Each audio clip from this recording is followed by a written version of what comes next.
All right, thank you, Vivian. Hello, everyone. As Vivian mentioned, my name is Han Ho. I was the co-founder and CTO at a startup called Rally Team that was acquired by Workday about 6 months ago. So for tonight's talk, I'm going to share my experience. Unfortunately, I only have 5 minutes, so I'm going to try and squeeze everything over the last 5 years in 5 minutes and also share a few lessons learned that I picked up along the way. So I created this slide a few days ago, and I tried to capture all the milestones and highlights of my startup experience. And it was really sentimental. I was looking back, I was like, holy cow, I really had an amazing experience. Starting from the left here, it started 5 years ago at Startup Weekend. A friend and I joined Startup Weekend. We won it, and the most important thing was it really got our startup juices going. I was in a corporate world for about 10 years before that, and I was ready for something new. So after Startup Weekend, we're like, yeah, let's go do a startup. And I was really passionate about working on an idea that was going to increase engagement in the workforce, right? Because I read a stat shortly before that about how 75% of employees are disengaged at work. And I thought that was really sad. 3 out of 4 people spend half their waking lives disengaged, unhappy at work. And that was a problem I wanted to solve. So my co-founder and I at the time, we created a business model canvas, went out, talked to a ton of HR professionals, validated our idea, figured out what we wanted to build, and then we went all in. I jumped on my motorcycle, packed up a duffel bag, and moved to Silicon Valley. And then for the next few months, that's me at the bottom, I just spent hacking away day and night at a co-working space called Runway to build my MVP, minimal viable product. And then once that was done, I went out, met with as many people as possible, went to networking events, hackathons, and just reached out to people on LinkedIn to demo my product. We were fortunate enough to get connected to somebody at TechCrunch. They loved our idea, they loved our vision. So we presented at TechCrunch, won an award there, and then eventually got connected to Microsoft Ventures, went through the accelerator program, which was fantastic. And then shortly after that, we raised money from 2 amazing VCs in the Valley, Storm Ventures and Norwest Ventures. We went out to raise, I think it was $2 million, and ended up raising $8.5 million. And after raising our Series A, started scaling out the team, refining our product, our strategy, our marketing. And then fast forward a few years, we recently got acquired by Workday about 6 months ago. So it's been an amazing journey and amazing outcome as well. I couldn't have asked for a better company to acquire us. And they basically told us, hey, you know what, continue running like a startup. You guys have been doing something right, so keep doing it. But here's more money and resources. So that's my startup journey in a nutshell. So I do have a few tips that I want to share that I picked up along the way. First tip, plan and execute. I met so many founders, especially first-time founders or founders who haven't had too much project management experience. When you first start working for yourself, it's really easy to just come in every day and do whatever, right? You're your own boss. It's awesome, right? But at the same time, it's really easy to kind of get lost, right? It's really easy to spread yourself thin or spin your wheels on something that doesn't really matter that much, right? So what I did and what I found really helpful was I started with my business model canvas. After I figured out what I was going to build, I had to figure out how I was going to build it. So then I created a product roadmap, right? This would basically capture what my product was going to look like and how it was going to evolve over the next few months. And then after figuring out, how I'm going to build it, I figured out what I'm going to do to build it. So I took the product roadmap and broke it down into tasks and then added it to Trello, which is a great tool. I used the Kanban style to track all my tasks. And what it really helped me do is really stay focused and also kept me accountable for the things I needed to do. So basically, I'd come in every day, say, these are the tasks I need to work on, and I would not leave until all those tasks were completed. Next tip, I'm sure many of you have already seen this. The startup journey is not a straight line, right? You're gonna get thrown so many curveballs. There's a lot of highs and a lot of lows. And what I found was there's 2 types of entrepreneurs. There's one type that will blame it on something else, or I was unlucky, this person didn't do this for me, or the timing wasn't right, right? Those are the type of entrepreneurs that often lose. Or there's the other type of entrepreneurs who recognize that, hey, you know what?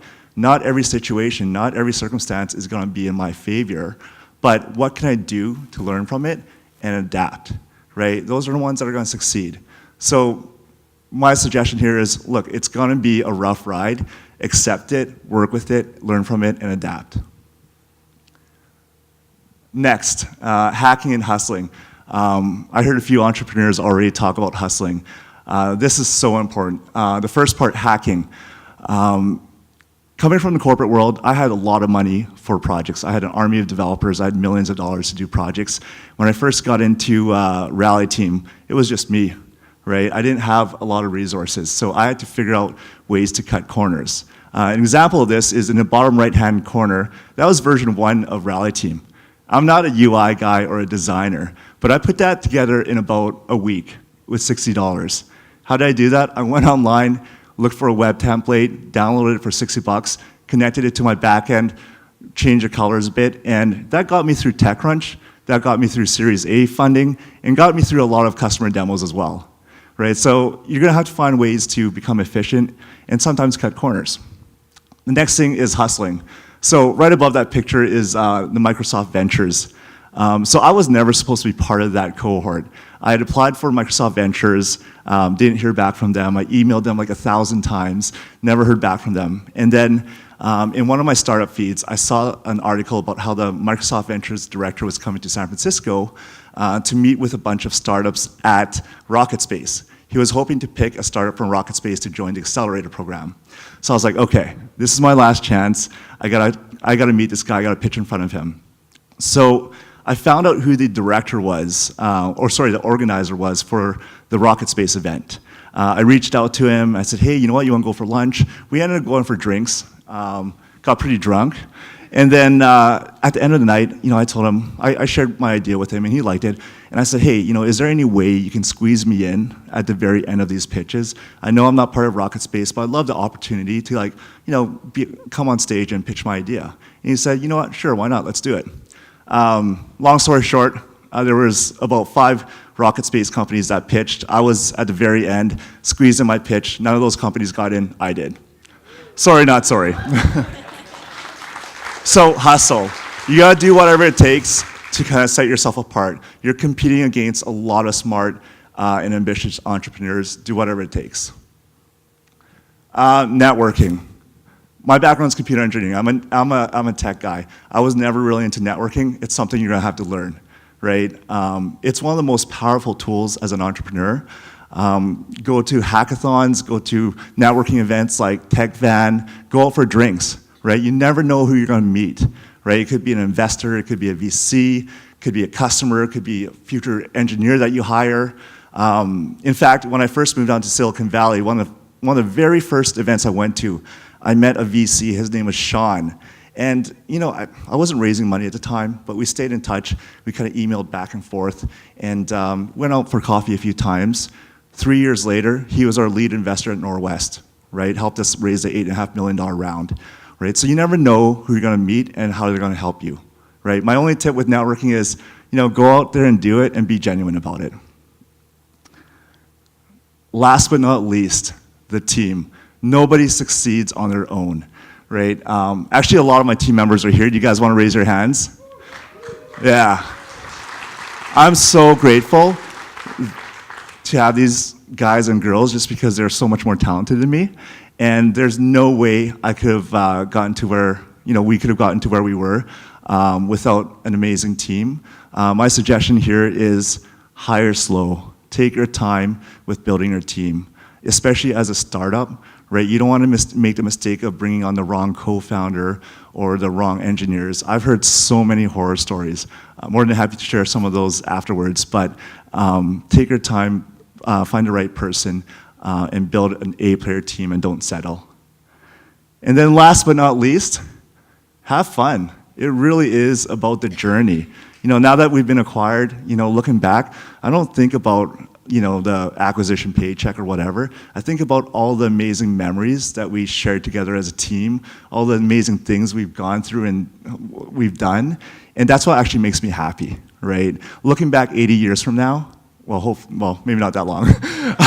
Looking back when I'm 80 years old, this is what I'm going to remember, all the memories that we built in the journey that I had with Rally Team. Thank you. Awesome. Those were some amazing tips, and also managed to squeeze in outdoors, motorcycles, tech, and startups in your entire slide deck, I noticed. So kudos to that. Anyone have questions? I'm going to go like this and go up. It looks like you built a really amazing culture, and looking here, you guys did a lot of stuff together. That's something I think about a lot on a daily basis is, how to build a culture, how frequently to have outings with the team to help on the team. Just wondering what your thoughts were on how you built the culture.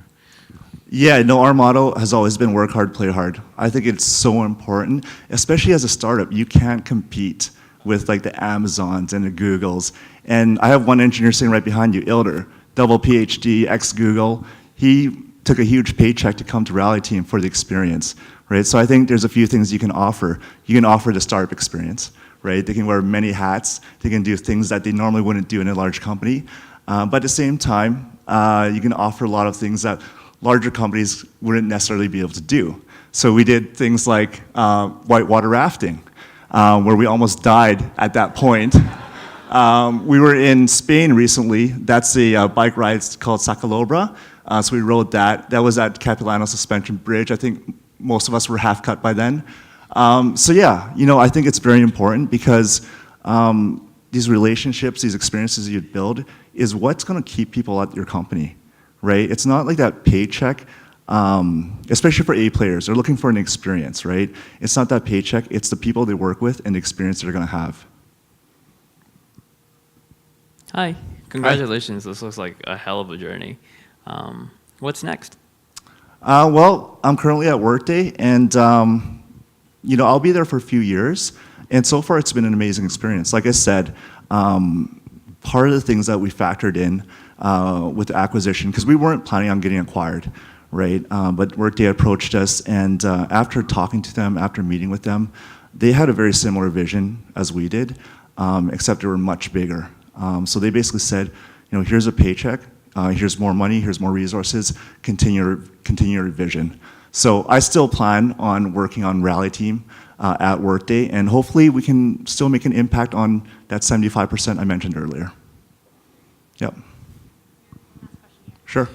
So whether you're networking for the job hunt, you're networking for team members, or trying to get investors, how do you stay in touch with your network? How do you get somebody and build that relationship over the years when, if you're being honest with yourself, you don't have any, you don't have anything to offer at the time, you're just more asking? Yeah, absolutely. So I got into a routine. I would go to networking events. I would talk to people. If I found somebody that I actually got along with, that I clicked, I would say, hey, are you on LinkedIn? Let's connect on LinkedIn.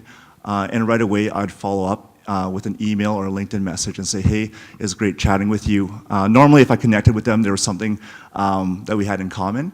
So I would say, hey, I'd love to stay in touch. And a lot of times, I didn't reach out for anything, right? I just wanted to stay in touch with people. But at the same time, a lot of times when I did eventually need something, I would reach out to this network, and it was a lot more genuine because it's not like I meet you for the first time and I'm asking you for money, right? So I think, like I said with networking, you want to be genuine about it. You don't want to necessarily power network and just go into a room and meet 1,000 people and ask for money. Okay, awesome. Thanks. Thank you.